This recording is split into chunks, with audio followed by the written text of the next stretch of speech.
Então, acho que o papel da arte, em geral, é constantemente desafiar os paradigmas tradicionais da sociedade. Nesse sentido, eu não acho que seja possível um movimento artístico transformar radicalmente de uma hora para outra a sociedade. Esses processos vão acontecendo ao longo de muitos anos. Então, toda a arte tem a função de questionar o status quo, e foi isso que as vanguardas fizeram, né? Não só no campo estético, né, no campo artístico, mas acho também no campo mesmo dos hábitos culturais, das formas de pensar, né, das maneiras de construir a realidade. Então, isso é um trabalho contínuo. O início do século XX foi marcado pelo início do cinema. O que viria a ser a sétima arte, entretanto, era apresentado em teatros, vaudevilles e circos. Pequenos filmes compunham performances em shows de variedades, frequentados por classes populares que pouco conquistavam a intelectualidade da época, dedicadas às artes plásticas e à literatura. O audiovisual se desenvolveu. Foi usado para documentários, registros, reconstruções de eventos e mesmo ficções, em filmes curtos. Já se usava close e traveling. Griffith debutava os artifícios da montagem paralela e de flashbacks, e o cinema americano tornava-se a potência com narrativas cômicas. Mas foi a efervescência das décadas de 1910 e 1920 a responsável pela revolução que se tornou o cinema. Parece que o elemento mais importante que elas tinham era essa ideia de romper com paradigmas, de questionar os valores sociais, de colocar em xeque também um sistema moral, de até fazer violência assim, ao espectador, no sentido de tirar ele do seu lugar, da sua zona de conforto, provocar sensações, experiências materiais e corporais. Esses elementos que tinha no cinema presente no cinema de vanguarda, a ideia de explorar a materialidade fílmica, por exemplo, é algo que eu vejo como ainda muito contemporâneo e que a gente encontra em trabalhos de videoartistas hoje, a gente encontra em certas formas de cinematografia. Após a Primeira Guerra Mundial, o expressionismo, vertente da arte moderna, se tornou muito popular na Alemanha. O movimento procurava ressaltar as experiências emocionais do artista, convidando o espectador a experimentar um contato direto com o sentimento gerador da obra, relacionando a arte com impulsos emocionais instintivos do ser humano com o mínimo de mediação da racionalidade. O movimento, que vinha desde o Império, era expresso por pintores e poetas, muitos dizimados durante a guerra, o que deu aos sobreviventes uma carga de emoções catastróficas que encontraria eco na população alemã durante a crise política, cultural, econômica que sucedeu ao conflito. O expressionismo alemão, porque, em certo sentido, acabou trabalhando com essa combinação curiosa entre um gênero que depois a gente atribuiria a esse campo da cultura de massa, que é um gênero como horror, e, por outro lado, um trabalho que buscava trabalhar a questão cinematográfica de uma forma bastante sofisticada, com um cuidado imagético, com a questão da luz e da sombra. Então, para mim, o expressionismo é um movimento bastante interessante das vanguardas e que conseguiu levar até uma dimensão muito grande a sua exploração, tanto no campo artístico quanto também no campo cultural. Acabou trabalhando questões que tinham a ver com preocupações do imaginário da época e por isso me parece uma forma bastante rica de exploração da matéria cinematográfica. A partir do início da guerra, excluído do circuito internacional, o cinema alemão passou a ser, sozinho, responsável por suprir o mercado cinematográfico interno e por produzir filmes de guerra para manter a moral da população e dar respostas à ofensiva cinematográfica internacional. Nesse cenário, em 1920, é lançado o filme O Gabinete do Dr. Caligari. Com uma trama sobre um médico que comanda um sonâmbulo assassino, o filme traz cenários distorcidos, maquiagens pesadas e atuações caricatas. A história da loucura e morte conta com sentimentos traduzidos esteticamente, com simbologias macabras ligadas às experiências da vanguarda no teatro e na pintura. O roteiro do filme, que pretendia ser uma crítica do absurdo e da violência de qualquer autoridade social, não gerou tanta repercussão quanto a atmosfera de pesadelo alcançada pelos cenários mais bizarros criados até então, de pintura tortuosa e não realista, com formas abruptas e pouca profundidade, que provocava sentimentos de inquietação e desconforto adequados à história que estava sendo contada. Isso se somava à interpretação dos atores, repleta de exageros de movimentos, reforçada pela maquiagem pesada e deformadora, além de uma narrativa que envolvia personagens lidando com sentimentos destrutivos e de revolta contra a autoridade. Foi uma obra que trouxe novas relações entre filmes, artes gráficas, imagem e narrativa, cumprindo uma proposta expressionista de traduzir visualmente conflitos emocionais e surpreendendo o público intelectual que, até então, raramente havia dado atenção ao cinema. A curiosidade gerada em torno do filme ajudou a reabrir o mercado externo, cinematográfico, que estava fechado para a Alemanha desde o começo da guerra. Os filmes feitos depois de Caligari seguiam a tendência de distinção pela mise-en-scène, cada um em uma junção única que também era reforçada por maquiagem e figurinos estilizados. Nosferatu, de 1922, foi uma adaptação não autorizada, e portanto distorcida, do clássico romance Drácula, e se tornou outro grande símbolo do estilo.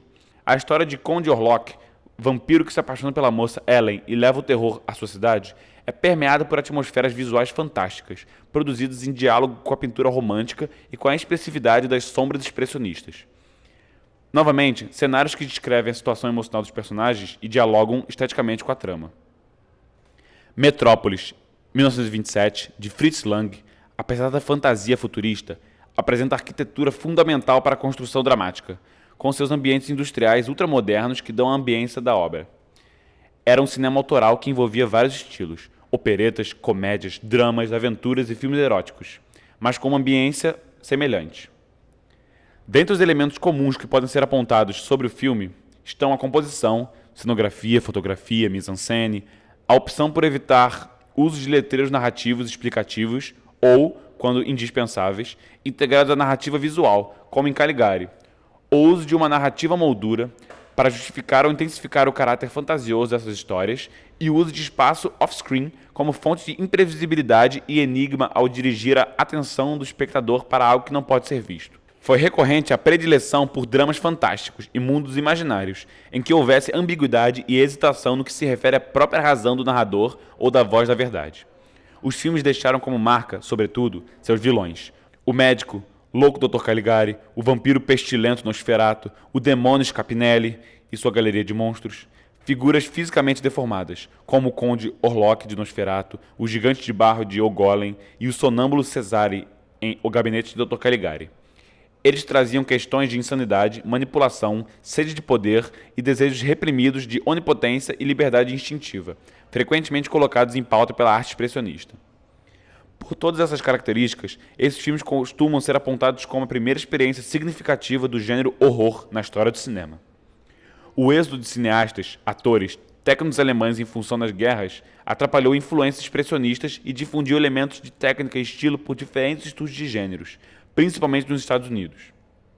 A ambiência do cinema expressionista tinha a ver com uma exploração muito forte de luz e sombra, aí é da exploração da interioridade psicológica, o tema da loucura, certos símbolos que eram muito comuns, né, no expressionismo, como os espelhos, as escadas, essa coisa, esse clima sombrio.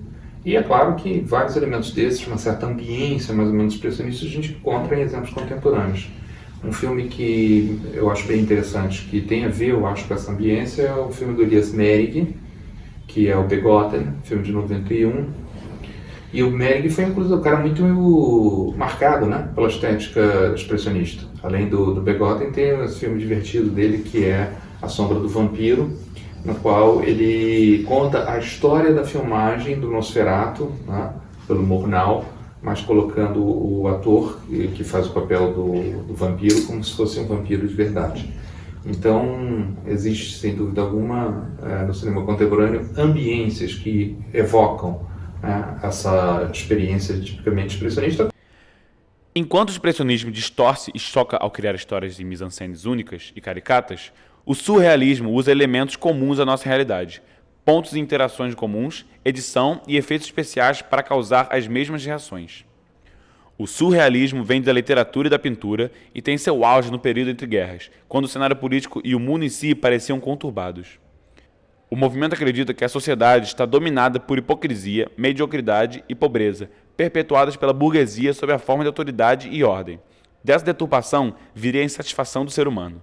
O movimento acredita que, para contornar essa situação e essa insatisfação, o homem deve desfazer as amarras com que é certo e racional aos olhos da sociedade e acessar uma realidade absoluta, a que considera o inconsciente, os instintos e o mundo onírico em geral para se denominar realidade. A forma de acessar essa outra realidade seria por meio da desconstrução da linguagem, também deturbada pelo status quo, e de uma livre associação provocada pelo uso de elementos controversos na arte. As obras desse movimento, nas suas diversas expressões, principalmente nas artes plásticas e no cinema, eram frequentemente inspiradas nas ideias de Freud, dedicadas a representar o processo do inconsciente, da alucinação e do sonho, trazendo à luz imagens reprimidas e tirando o espectador de um lugar de passividade. Os defensores do movimento veem o cinema como uma excelente ferramenta para ilustrar seu desejo de ruptura e de representação onírica, pois podem usar, além da imagem em movimento, recursos de montagem, câmera lenta e sobreposição. A materialização dessa intenção está, sobretudo, nos dois filmes de Luis Buñuel, Um Cão Andaluz, de 1929, e A Idade de Ouro, de 1930. Um Cão Andaluz, já em seu início, apresenta um homem cortando os olhos de uma mulher com uma navalha. A cena, incômoda e explícita, é precursora de diversos outros planos igualmente incógnitos.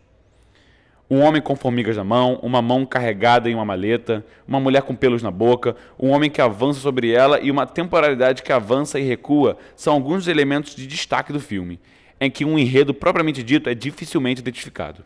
O público, com um amontoado de ideias confusas, automaticamente procura dar significado e continuidade às cenas, fazendo um raciocínio que alcança o objetivo surrealista e se aproxima da ideia de livre associação apresentada por Freud. As ações representadas procuram imitar o fluxo desconexo dos sonhos e, por meio desse recurso, dilui-se o princípio de continuidade espaço-temporal. Em A Idade de Ouro, uma narrativa pode ser mais facilmente reconhecida. Um casal sente forte desejo sexual e, durante o filme todo, procura estar junto e é por vezes separado por pudores de uma sociedade burguesa e elitista. Não deixa de ser, portanto, um filme inusual como seu antecessor.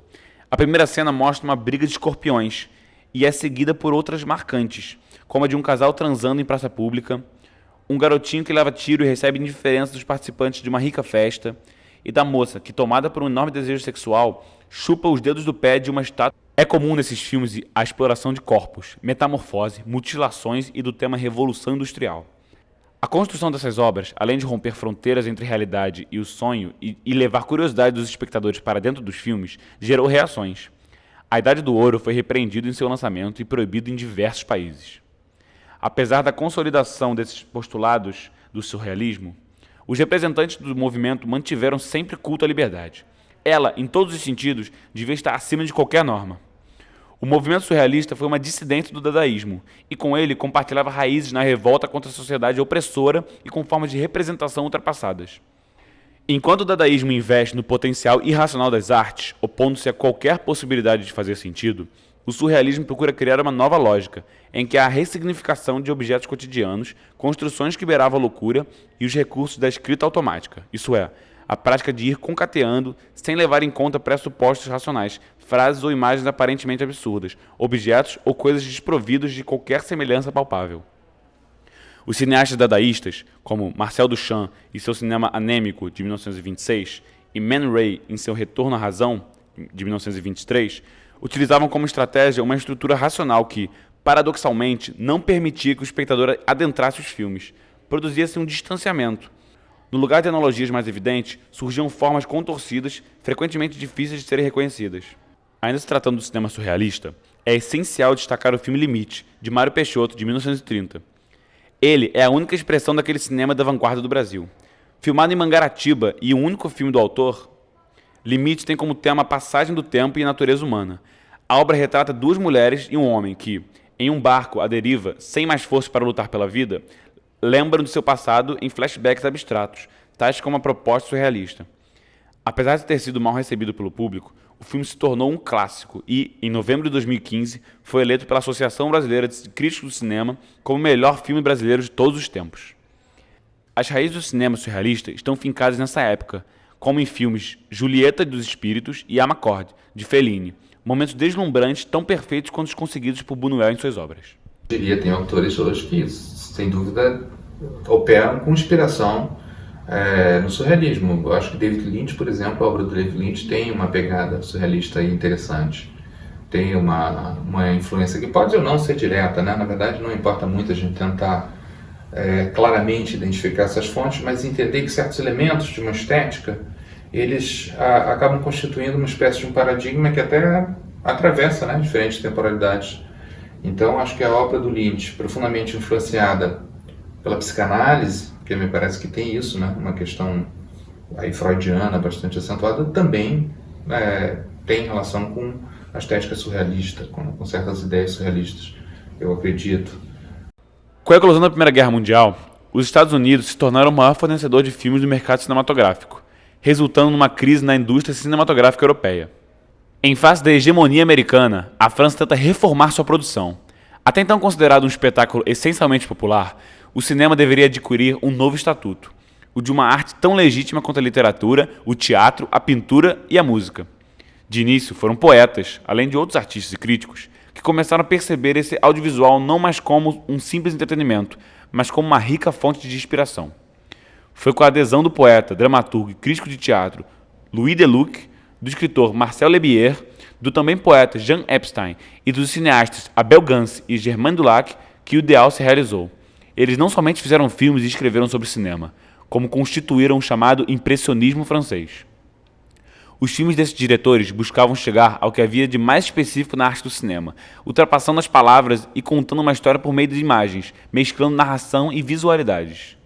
A realização das obras impressionistas dependia de um conjunto de técnicos e colaboradores, incluindo, entre outros, o autor, o operador de câmera, o assistente de realização, o montador, o compositor de música de acompanhamento e o cenógrafo, todos comandados pelo cineasta, que ainda administrava cenógrafos, pintores e arquitetos, em um momento ímpar da valorização de diversos cargos técnicos. Esse momento foi marcado ainda por princípios gerais, como pelo diretor assumindo o papel de roteirista, tendo liberdade de invenção durante as filmagens, pela adoção de uma trama pretexto, simples e flexível para se encaixar no estilo de filme desejado do momento, e pela valorização da imagem e sua forte carga de afeto, poesia e mistério. A mise-en-scène era sempre planejada para, com a iluminação e planos externos, expressar a subjetividade dos personagens. A mudança substancial de estatuto do cinema se fez acompanhar de um processo cultural. Em meados da década de 1920, o estatuto do cinema já não era mais o mesmo. A sétima arte desfrutava de um reconhecimento oficial nos meios literários e artísticos. O interesse artístico pelo fenômeno cinematográfico não poderia gerar senão a necessidade de abertura de salas e cineclubes especializadas e da fundação de periódicos dedicados ao cinema. Era preciso suprir a carência de espaços apropriados para um grupo de espectadores ávidos pela vanguarda cinematográfica. Enquanto isso, do outro lado do continente, a Revolução Russa se estendia para além da política. A arte, em meio a um momento de reconstrução do que era a realidade, que para os russos não desejava mais representar o que existe no mundo, e sim construir novos elementos, um novo mundo, tanto em questões temáticas quanto estéticas. Nesse contexto, surge o chamado artista-engenheiro, que se concentrava na tarefa de construção da obra e se dedicava a construir obras que expusessem o fato de terem sido feitas. Essa chamada fatura, em geral, era feita com o cálculo das reações que os espectadores pretendiam a partir de cada elemento colocado, um personagem, um cenário, um acontecimento. Os objetos construtivistas são feitos em fragmentos justapostos, pedaços do mundo que compõem um novo objeto. No cinema, Kuleshov foi um dos nomes de destaque. Ele estabeleceu seu estilo tomando como base a montagem norte-americana. Nesse, cujas técnicas buscavam dominar para colocá-las a serviço da causa soviética, o principal objetivo de Kuleshov era envolver o espectador numa narração vertiginosa, que o tomasse completamente e conduzisse sua emoção e seu entendimento aos fins planejados, como no emblemático Mr. West, no país dos bolcheviques, de 1924. Uma propaganda soviética na forma de uma aventura de um ocidental na União Soviética. Seus experimentos comprovaram a capacidade da montagem de conduzir o espectador para determinados raciocínios e conclusões, e estabeleceram a técnica como princípio de construção do cinema na escola soviética. Dentre esses experimentos, o mais famoso ficou conhecido como efeito Kuleshov. Ao posicionar a mesma imagem antes de 3 cenários diferentes, ela, a cada vez, é significada de forma diferente pelo público. Essas foram algumas das manifestações do movimento vanguardista. Quase 100 anos depois, o mundo segue complexo, delirante e desordenado. Mais do que nunca, a sociedade precisa que a arte assuma seu papel de contestadora e provocadora do status quo. Nesse sentido, a vanguarda deixa um excelente exemplo de movimento múltiplo organizado, que teve coragem de se manifestar em épocas caóticas e revolucionou os meios do qual fez parte. Afinal, além dessa imensa ponte feita entre o cinema e sua posição na sétima arte, o movimento de vanguarda se manifestou na pintura, nas artes plásticas, no teatro e na literatura, e foi um belo exemplo de interação entre essas diversas expressões que compõem o que é sempre a arte.